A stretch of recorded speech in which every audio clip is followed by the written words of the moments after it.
നമസ്കാരം. ആർക്കും വഴങ്ങാത്ത, ആരെയും ഭീഷണിപ്പെടുത്താൻ മടിക്കാത്ത വ്യക്തി. റഷ്യൻ പ്രസിഡന്റ് വ്ളാഡിമിർ പുടിന്റെ ജീവിതം എന്നും വാർത്തകളിൽ നിറഞ്ഞു നിൽക്കുന്നു. ഇതിന് സഹായിക്കുന്ന തരത്തിലുള്ള ചിത്രങ്ങളും വീഡിയോകളും കാലാകാലങ്ങളിൽ പുടിന്റെ അനുകൂലികളും റഷ്യയും പുറത്തുവിട്ടിട്ടുണ്ട്.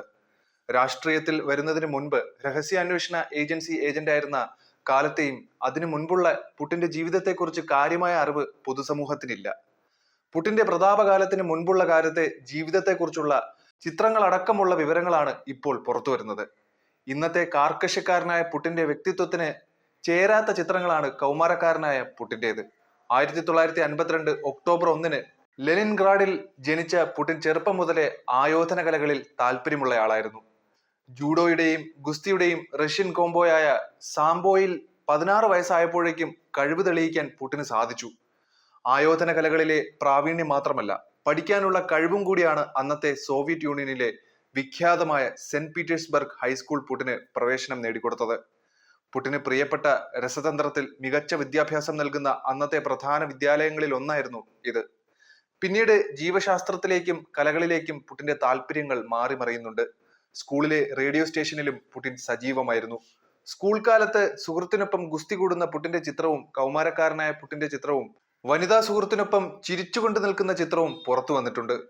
ഉപരിപഠന കാലത്താണ് KGBയിൽ ചേരുക എന്നത് പുടിന്റെ സ്വപ്നമായി മാറുന്നത്. 1975 ലെനിൻഗ്രാഡ് സ്റ്റേറ്റ് യൂണിവേഴ്സിറ്റിയിൽ നിന്നും നിയമം പഠിച്ചിറങ്ങിയ പുടിന് മാത്രമാണ് രഹസ്യാന്വേഷണ ഉദ്യോഗസ്ഥനായി ജോലി ലഭിച്ചത്. നിർണായക വിവരങ്ങൾ KGBക്ക് വേണ്ടി ചോർത്തി നൽകാൻ വിദേശികളെ തിരഞ്ഞെടുക്കുന്ന നിർണായക സംഘത്തിലാണ് പുടിൻ ആദ്യം പ്രവർത്തിച്ചത്. സത്യസന്ധനും അച്ചടക്കമുള്ളവനുമാണെന്നാണ് പുടിനെ KGB രേഖകൾ വിശേഷിപ്പിക്കുന്നത്. 1991 വരെയുള്ള 15 വർഷക്കാലം പുടിൻ KGB ഏജന്റായി പ്രവർത്തിച്ചു. കേണൽ പദവിയിലെത്തിയ ശേഷമാണ് പുടിൻ ഇവിടെ നിന്നും വിരമിച്ചത്. ശേഷം രാഷ്ട്രീയത്തിൽ പയറ്റിത്തെളിയാനായിരുന്നു പുടിന്റെ തീരുമാനം. വെറും 8 വർഷം കൊണ്ട് പുടിൻ റഷ്യയുടെ പ്രസിഡന്റ് പദവിയിലെത്തി. 1999 മുതൽ 2008 വരെയും 2012 മുതൽ ഇന്ന് വരെയും പുടിൻ റഷ്യൻ പ്രസിഡന്റ് സ്ഥാനത്തുണ്ട്. പ്രസിഡന്റ് സ്ഥാനത്തില്ലാത്ത ഇടക്കാലത്ത് റഷ്യയുടെ പ്രധാനമന്ത്രിയും മറ്റാരുമായിരുന്നില്ല. 2-ൽ കൂടുതൽ തവണ പ്രസിഡന്റായി തിരഞ്ഞെടുക്കാനാവില്ലെന്ന നിബന്ധനയുള്ളതിനാലായിരുന്നു അത്. 2-ാം തവണ പ്രധാനമന്ത്രിയായ ശേഷം ഈ ഭരണഘടനാ ചട്ടത്തിൽ തന്നെ ഭേദഗതി വരുത്തിയിട്ടുണ്ട് പുടിൻ. ഇത് പ്രകാരം പുടിൻ 6 തവണ പ്രസിഡന്റ് സ്ഥാനത്ത് തുടരാനാകും. 2036 83 വയസ്സുവരെ റഷ്യയുടെ പ്രസിഡന്റ് സ്ഥാനത്ത് തുടരാൻ നിലവിൽ പുടിന് നിയമപരമായ തടസ്സങ്ങളില്ല.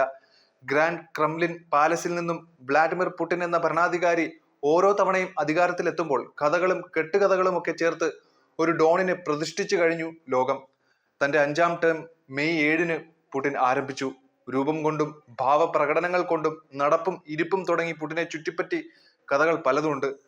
കമ്മ്യൂണിസ്റ്റ് പാർട്ടി നേതാവ് നിക്കോളായ് കാരറ്റോനേവ്, ലിബറൽ ഡെമോക്രാറ്റിക് പാർട്ടി നേതാവ് ലിയോണിഡ് സ്ലസ്കി, ന്യൂ പീപ്പിൾ പാർട്ടി നേതാവ് വൾദിസ്ലാവ് ദാവൻകോവ് എന്നീ എതിരാളികളെയെല്ലാം നിഷ്പ്രഭമാക്കിയാണ് പുടിന്റെ ജൈത്രയാത്ര. ഇപ്പോഴുള്ള 6 വർഷത്തെ ഭരണം പുടിൻ ഉറപ്പിച്ചതോടെ അധികാര കസേരയിൽ ഏറ്റവും കൂടുതൽ നാൾ ഇരുന്ന ഭരണാധികാരി എന്ന ജോസഫ് സ്റ്റാലിന്റെ റെക്കോർഡും പുടിൻ മറികടന്നിരിക്കുകയാണ്.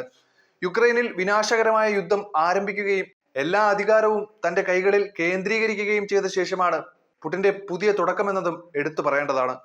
അധികാര കസേരയിലേക്ക് വീണ്ടും എത്തിയ ശേഷം ജനങ്ങളോട് അദ്ദേഹം പറഞ്ഞ വാക്കുകൾ പുടിന്റെ കരുത്തും ആത്മവിശ്വാസവും എന്തും ചെയ്യാനുള്ള മനക്കെട്ടിയും വെളിവാക്കുന്നതായിരുന്നു.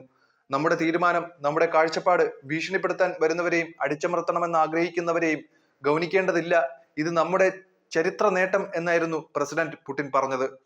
അതേസമയം തന്നെ 3-ാം ലോക മഹായുദ്ധം എന്നൊരു വാക്ക് കൂടി പറഞ്ഞു വെച്ചത് ലോകരാജ്യങ്ങളിൽ തന്റെ ആശങ്ക സൃഷ്ടിച്ചിട്ടുണ്ടെന്നാണ് വിലയിരുത്തൽ. റഷ്യയും US നേതൃത്വം നൽകുന്ന നാറ്റോ സൈനിക സഖ്യവും തമ്മിലുള്ള ബന്ധം വഷളാവുകയാണെങ്കിൽ 3-ാം ലോക മഹായുദ്ധത്തിന്റെ സാധ്യതയുണ്ടെന്നും പുടിൻ മുന്നറിയിപ്പ് നൽകിയിരുന്നു. 3-ാം ലോക മഹായുദ്ധത്തിന് ഒരു ചുവടകലെ മാത്രമാണെന്നും അത്തരത്തിലൊരു സാഹചര്യം ഉണ്ടാകാതിരിക്കട്ടെ എന്നുമാണ് പുടിൻ കൂട്ടിച്ചേർത്തത്. പ്രസിഡന്റ് ബോറിസ് യെൽസിന്റെ പിൻഗാമിയായാണ് 1999 പുടിൻ റഷ്യയുടെ അമരത്തെത്തുന്നത്.